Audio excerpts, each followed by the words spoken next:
the 3 most powerful fluency secrets you won't learn in school. Do you feel frustrated when you listen to native speakers as if they use English in a completely different way than what you learn in your English class? Is there something missing in the flow of your communication, like a block in your mind that prevents you from feeling natural when you speak English? Today we're going to explore 3 extremely important but rarely taught components of English fluency that can drastically change the way you speak, listen, and flow in communication. Hey guys, it's me again. Welcome back to the channel English with Farta. So, without waste of time, if you're ready, just keep up with me and let's find out! These dynamic aspects of fluency are absolutely crucial for the proficient use of the English language because native speakers use them everywhere. The only problem is that very few people understand what's really happening, and there are almost no schools that teach this. Today, you have a special opportunity to learn. Here are the 3 most powerful English fluency secrets they don't teach you in school. Sound morphing, connected speech, how natives cut, mix, and leave out words and sounds when we speak. Discourse markers, an extremely dynamic group of common words and phrases that serve to fill, connect, link, pivot, as well as give space and rhythm to communication.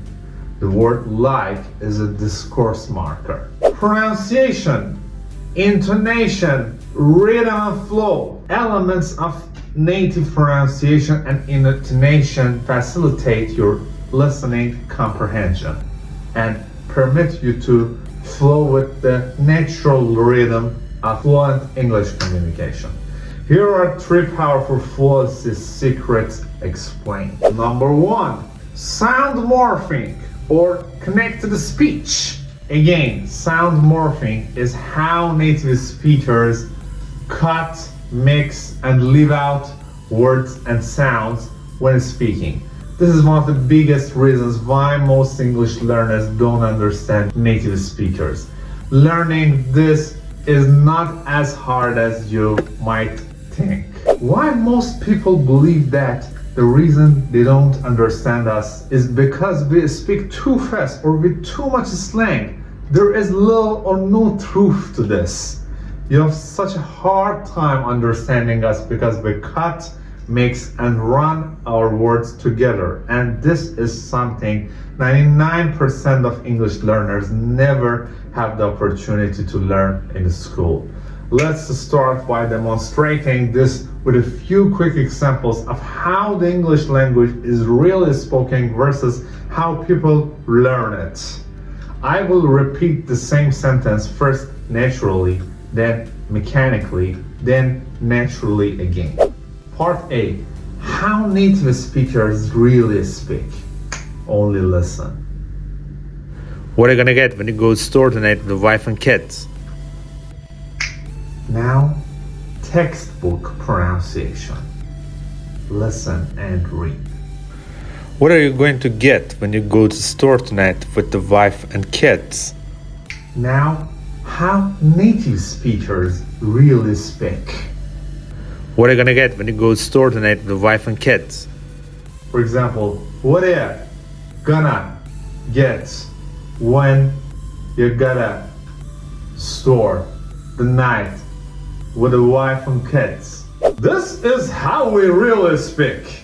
And the objective of this lesson is to help you open your mind to the fact that sound morphing is everywhere in the spoken English language.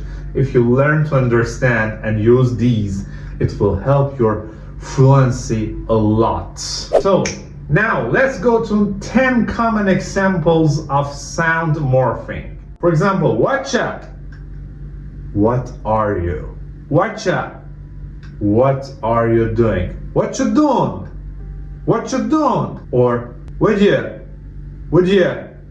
What did you? What did you? What'd you do today? What did you do today? What'd you do today? What did you today? Or what are you? What do you? What do you think? What do you think? Gonna, going to. Wanna, want to. Gotta,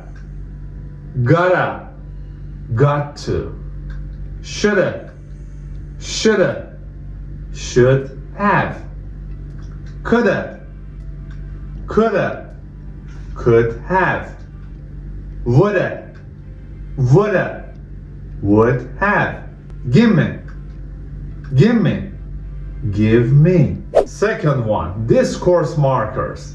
As mentioned in the intro, discourse markers are an extremely dynamic group of words or phrases that serve as linguistic mechanisms to fill, pivot, connect, link, and give space and rhythm to a spoken conversation. You surely have discourse markers in your native language. This definition probably sounds complicated, but now we'll present a comparison of two sentences, one with discourse markers and the other which is nearly the same sentence without them. Now, listen and see how they each flow and try to feel the difference in meaning. The difference is subtle, but it is significant.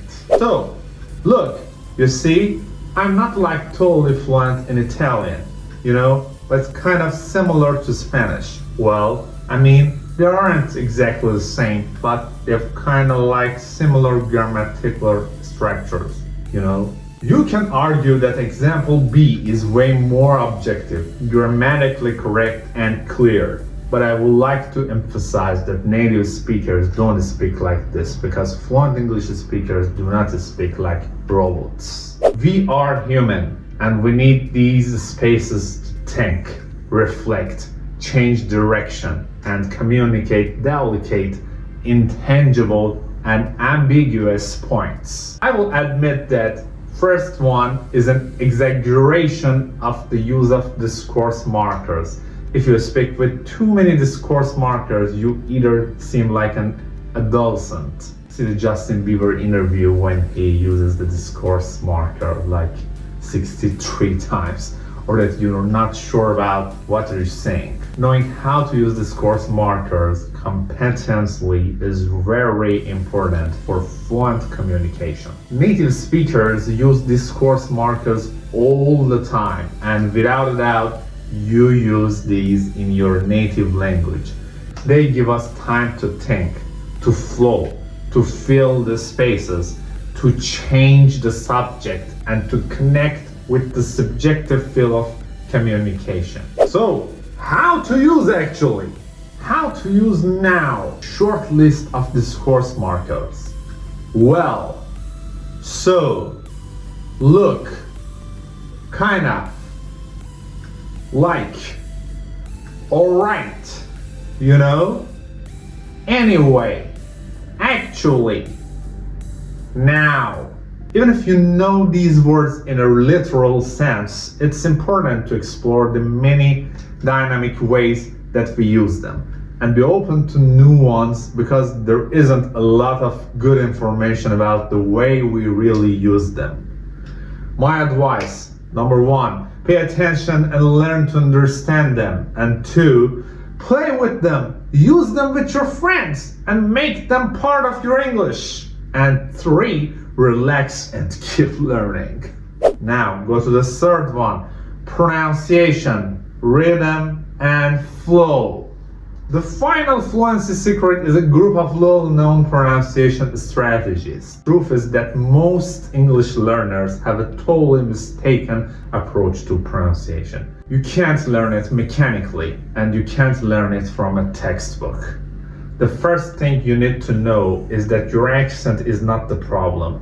People focus too much on the specific words when you should focus on the music of the English language, the rhythm and flow of how we communicate, and speaking in word chunks. So as the video points out, English is a beat-driven language.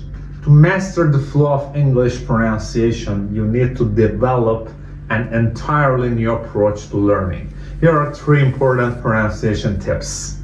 First of all, listen to the music behind the words. Instead of concentrating on the specific way that words are written, don't even think about the spelling and focus and listen to the music behind the language. As Patty Kennedy, the accent specialist, says, the problem is that you are trying to speak my language with the rhythm pattern of your language. Even as a native English speaker, if I don't pay attention, it seems like they are speaking in English. The only problem is that the words aren't real. 2. Listen to speak English in sound chunks. Native speakers, especially from the US and Canada, run their words together, taking 2 words and making them one, morphing. They don't speak word by word, and you may learn in a textbook. This is important for the rhythm of the language, as the spaces between many words disappear. In the morphing example from the first part of this video, with the wife become with a wife. The third one, imitate native speakers. Imitating native speakers is one of the best things you can do to program your pronunciation to the natural rhythm and flow of native speakers. As Patty Kennedy says, you want to train the organs of articulation, the tongue, the cheeks, the lips, and the whole mouth, and exaggerate. We recommend tongue twisters, music, and imitating natural native speaking. Record yourself speak. So, how I can help more? So, now you've learned about the 3 most powerful fluency secrets they don't teach in a school, which include sound morphing, discourse markers, and rhythm and flow. What can you do to integrate these into your learning process? How can you make your learning fun, effective, and permanent? Unfortunately, there aren't a lot of good resources on these topics. But if you open your ears and become an active learner, use authentic experiences from your life to learn. And especially pay attention to how the language is actually used by native speakers. You will start learning naturally.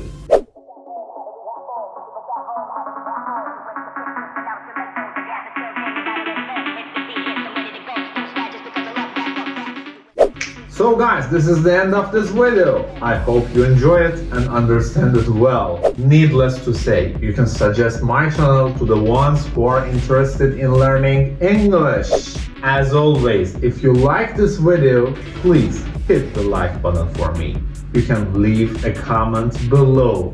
And for the last but not the least, don't forget to hit the subscribe button.